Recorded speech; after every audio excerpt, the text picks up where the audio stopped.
Circus Greg here. I get to share with you today my two all-time favorite things, circus and science. Sorry, it's okay, I'm gonna be alright, I'm a professional. Let me just get rid of this. Let me set it right. Oh, sorry. Sorry.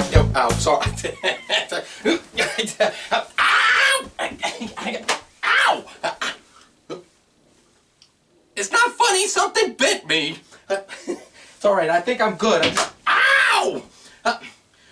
Well, thank you so much for coming and joining me today, because I'm going to share with you a very special kind of science. A kind of science that only happens when things are spinning. Yeah, it's called centrifugal force. Centrifugal force. Yeah, it sounds kind of complicated, but it's not. It's not complicated at all. In fact, you already know all about it. Yeah, every time you threw a frisbee, every time you climbed onto a bicycle, every time you rode on a merry-go-round, you were experimenting with centrifugal force, and you were learning all about it without even knowing it.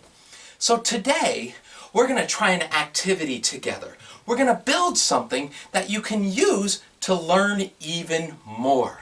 Yeah, so we got to have some stuff with us, some stuff that's all around the house that's going to help us make this. We're going to make a cowpoke lasso, an official cowpoke lasso, so you can experiment with centrifugal force too. So we need a few things. First thing we need is a paper towel tube. Lots of paper towel tubes around the house nowadays. Not a lot of paper towels, but a whole lot of tubes. Yeah, next thing we need is about 7 feet of clothesline. Yeah, clothesline. You could use an old jump rope if you wanted to cut off the ends, yeah, about 7 feet of that. Okay, gonna need some duct tape. Mine's red, but it doesn't matter what color it is. You're gonna need a pen, a nice pointy pen. And finally, you're going to need some safe scissors, okay? Make sure to be careful with those, and make sure to have your guardian's permission on using something like this. And we're going to build our own cowpoke lasso. Are you ready? Here we go. All you're going to do is you're going to take that paper towel tube, okay? And you're going to take your scissors, and we're going to cut up almost halfway. About maybe 4 or 5 inches or so. So I cut up the paper towel tube. Then I'm going to turn sideways and cut around to just about halfway around the tube, about an inch or so. And then I'm going to cut back down the tube, just like that. Okay. And I've cut off of the tube like a little it's like the half pipe in the Winter Olympics for the snowboarders, you know? Like for the world's smallest snowboarder. Yeah, but so I've taken this off. I don't need this piece anymore. I'm going to take this half here, and I'm actually going to fold it over like that, so that I've kind of closed it off. But I want it to be kind of flat. I don't want to pinch the end like a triangle. I want to make it flat, more like a like a flat end, just like that. Okay? And once it's there, I got to tape it in place so it'll stay there. So I actually ripped off a piece already. I got a piece of my duct tape, and I'm going to tape that right into place, and it's good to go. Okay, so I got my flat end, got my paper towel tube. Now I'm going to take my pen, and take the cap off of my pen, and I'm going to push it into the flat bottom here that I just created. I'm going to push that in there like that. Just going to stuff it in there and open it up a little bit. Not a lot of bit, just a little bit. I don't want to make it the whole width of the whole thing. I just want a little hole there, which is big enough to put in my rope. So I'm going to take an end of the rope and feed it right through that little hole. And I'm actually going to push it all the way through so I can see it out the other end. Now comes an important part. I'm going to tie a knot on the end. But I don't want a whole lot of extra rope sticking off the top and getting in the way. I actually want to make that knot as close to the end of the rope as possible. So I'm going to go right down toward the end of the rope and get my knot in there.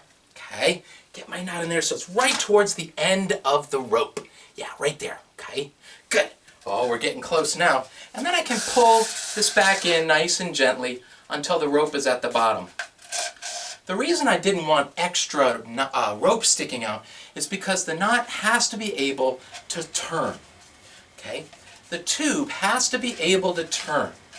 Okay? If it can't turn smoothly, I may need to make the hole a little bit bigger or make sure that there isn't any extra rope sticking off the end. I want to make sure that this can turn nice and easily. We're almost done. Now I'm going to take the end of the rope and I'm going to find a spot about 8 inches from the handle on the rope. I've actually marked it with a little piece of tape today. So there's about 8 inches between my hands right here, and I'm going to tape that to the end there. It's perpendicular to it. It's at an angle like that. It's straight out from it, just like that. I'm going to take another piece of duct tape and I'm going to tape it around that, just like this, to hold it in place. Okay? It's not that important how you use the duct tape to get it to stay there. It is important that it's sticking out from the side of the rope like that, so that you basically made a letter T. You see the letter T there? Got it? Okay. And we're done. So now, how do we make it work? I'm going to hold the tube from the top with my fingers and thumb pointing down. And then I'm going to start turning my wrist. Not my whole arm. It's not the arm. It's just the wrist. If I use just the wrist, then the rope is going to get pulled out into a flat circle. What's pulling it out into the flat circle? Well, it's the same thing that was pulling out my big giant lasso in a flat circle. Centrifugal force. So how do we describe that? How do we talk about that? Well, have you ever been on a merry-go-round at the playground? You know those big metal wheels that you sit on? And in my case, my 2 big brothers would spin it really, really, really fast, and I'd be in the middle going, slow down, slow down, slow down. You know what I'm talking about? Yeah. You don't see too many of those nowadays, probably because of the way we played with them, but what would happen if while I was spinning around really fast on that merry-go-round, I let go? Would I just sit down right where I was? Or would I go flying off to the football fields? I'd go flying off to the football fields. That's right, and you already knew that, which means you already know all about centrifugal force. But what about something bigger? Something bigger than my lasso, something bigger than the merry-go-round, something as big as the Earth, the whole Earth. Yeah, the Earth is spinning around something too, just like a merry-go-round. What is it? The sun. That's right, the sun. The Earth is going right around the sun, just like us on a merry-go-round. And we already know that if something's spinning and it lets go, it's gonna go flying. Why doesn't the Earth go flying? What keeps the Earth right where it is? What's the Earth holding on with? Gravity. That's right, gravity. So all these things work for very special reasons, and all those reasons are the same. My bicycle works the same way as my cowboy spinning rope. My cowpoke spinning rope works the same way as the Earth going around the sun. And that's a little bit of circus science for you. So have fun. Thank you so much for joining me, and I'll see everybody down the road.